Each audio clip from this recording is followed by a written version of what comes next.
Welcome to Stories by Candlelight, a place for cozy, immersive storytelling. This is an original story, created exclusively for this channel. If you enjoy relaxing stories, slow burn romance, and warm winter tales, please like, follow, and subscribe to support the channel. Now, settle in, and let's begin. Chapter 1, Arrival in Evergreen Hollow. The train slowed as it wound through the mountains, snow swirling past the windows like 1,000 tiny feathers. Lena Whitmore pressed her forehead to the cold glass, watching as the landscape transformed from gray, London outskirts, into a world dipped in white and gold. Evergreen Hollow, the town she'd never heard of until 3 days ago. The inheritance letter lay folded in her coat pocket, the edges soft from how many times she'd touched it. She still could hardly believe the words. You are the last living relative of Rosemary Hale. She leaves you her bookshop. A bookshop. A whole shop. Lena still wasn't sure if she wanted to laugh or faint. The train hissed to a stop. On the platform stood a cluster of old-fashioned lanterns, glowing warmly against the dusk. The air smelled like pine and wood smoke and cinnamon. Lena stepped off the train and shivered. Snowflakes caught in her eyelashes. Miss Whitmore? A cheerful voice called. An older woman in a red coat waved to her. Welcome to Evergreen Hollow. I'm Mabel. Lena smiled awkwardly. Hi, yes, that's me. Oh, you look just like Rosemary, Mabel said with a sigh. She would have been so happy you're here. Lena opened her mouth, unsure what to say. She had never met Rosemary. Her mother had never mentioned her. Mabel gestured to the little street leading into town. Come, let me show you the lantern bookshop. They walked through the snowy village. Lanterns flickered in every window. Children chased each other between piles of snow. Someone played violin from an open doorway. It felt like stepping into a Christmas card. Lena's heartbeat quickened as they rounded the corner. There it is, Mabel said softly. The Lantern Bookshop, a 2-story stone building covered in ivy dusted with snow. Large bay windows, a wooden sign painted with a single glowing lantern. And although the shop looked worn, something inside Lena warmed. It felt like it had been waiting for her. Go on, Mabel whispered. The key is yours. Lena stepped forward. Her gloved hand trembled as she fit the key into the lock. The door creaked open, and the scent of old paper and winter air washed over her. It felt like stepping into another life, maybe even her own. She whispered into the quiet shop. This is mine? Behind her, someone cleared their throat. She turned. A man stood outside the door, snow in his dark hair, hands in his pockets, eyes warm and steady. You must be Lena Whitmore, he said. Her breath caught. He was handsome in that quiet, rugged way that made her pulse misbehave. Broad shoulders, flannel shirt, a few days of stubble. I'm Evan Hale, he said. I've been asked to help you fix the place up. He stepped into the lantern light, and for the first time since she left London, Lena felt the beginning of something she couldn't yet name. But it felt like a story. Her story. The bell above the door chimed softly as Lena stepped fully inside. The lantern bookshop smelled like old stories, paper, dust, dried lavender, and the faintest hint of peppermint. The air felt warmer, gentler, as if someone had lit a candle hours before and left it burning just for her. Shelves rose from floor to ceiling, packed tightly with books of every shape and color. Some leaned like sleepy friends against each other. Others seemed to watch her from their places on the higher shelves. A little shiver traveled down her spine. This wasn't just a shop. It was a memory. Evan followed her in, brushing snow from his shoulders. A bit drafty, he murmured, testing one of the beams above. The front window needs new ceiling, and the heating system is, well, it's older than both of us. Lena smiled faintly. That seems fitting. He glanced at her, studying her expression. Is it overwhelming? He asked. She hesitated. Yes, she admitted. But also, beautiful. He looked at her a moment longer than necessary, something unreadable in his gaze. Then he nodded once and turned toward a section of the wall. I started taking notes when Mabel told me you were coming, he said. The flooring here is uneven, see? He pressed his boot gently and the panel dipped. And upstairs, well, you'll see. Lena drifted past him, fingers brushing the wooden shelves. Her hand stopped on an old leather-bound book with a cracked spine. Do you know much about Rosemary? She asked softly. Evan's expression shifted. Respect, fondness, and something like sadness. She was... He cleared his throat. She was the kindest person in Evergreen Hollow. She kept this place running long after she should have retired. But she never spoke much about family. Lena swallowed. My mother never mentioned her, she said. Not once. Evan's brows furrowed slightly. That's odd. Lena gave a small, unsure smile. Everything about this place feels odd. In a magical sort of way. Well, he said, Evergreen Hollow tends to do that to people. She stepped deeper into the shop. In the far corner, an old wooden ladder leaned against a shelf. Beneath it was a desk, covered in stacks of paper, ribbons, dried flowers, and what looked like little handwritten notes. Lena lifted one. It simply read, Every story finds its reader. Her chest tightened. Rosemary wrote these, Evan said gently. She left notes for customers all the time. People kept them like treasures. Lena felt tears prick unexpectedly at the corners of her eyes. Do you believe in signs, Evan? He shrugged lightly, his eyes warm. I believe in good people. And in timing. Their gazes met. Something flickered between them.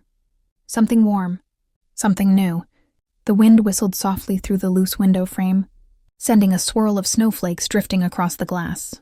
Lena wrapped her arms around herself. It really is colder in here than outside. That, Evan said, stepping closer, I can absolutely fix. But I'll need access to the back room. Lena nodded. Where's the light switch? She asked. He pointed. By the counter. Rosemary liked dim lighting, though. The bulbs might take a moment. Lena flipped the switch. A soft glow spread across the shop. But then, another light flickered. From somewhere deeper inside, Lena frowned. Is someone? Evan shook his head. No one's been in here since Rosemary passed. The faint golden shimmer blinked again. From behind a tall bookcase near the back wall, Lena took a tentative step toward it. What's that? She whispered. Evan moved beside her, his voice low. I've always suspected there was something hidden in this place.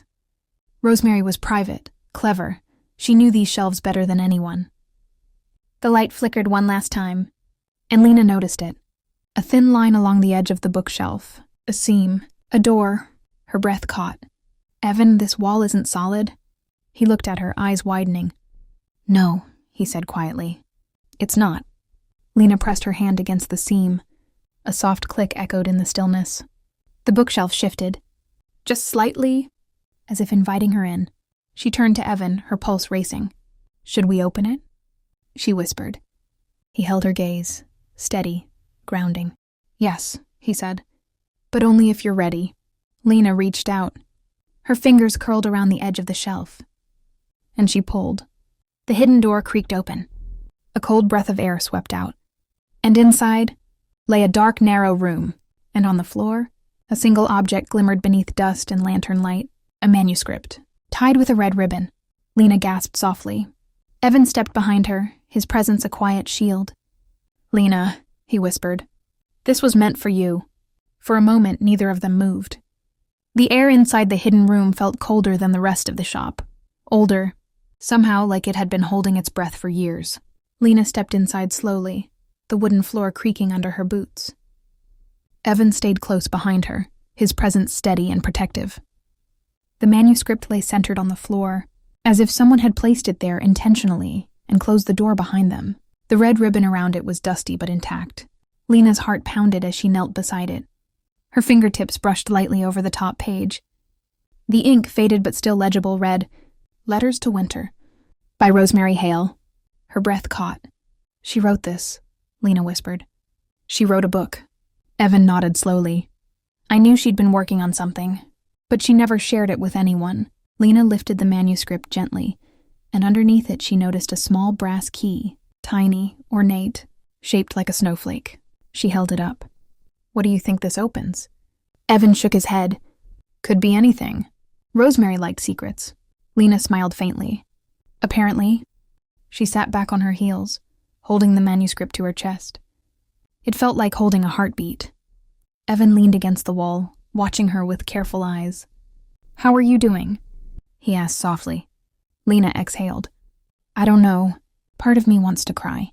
Part of me wants to laugh. And a very stubborn part of me wants to pretend none of this is overwhelming. A small smile touched Evan's lips. That sounds about right. Lena stood and brushed dust from her coat. I want to read it. I need to know what she was writing. Then let's get you somewhere warm, Evan said.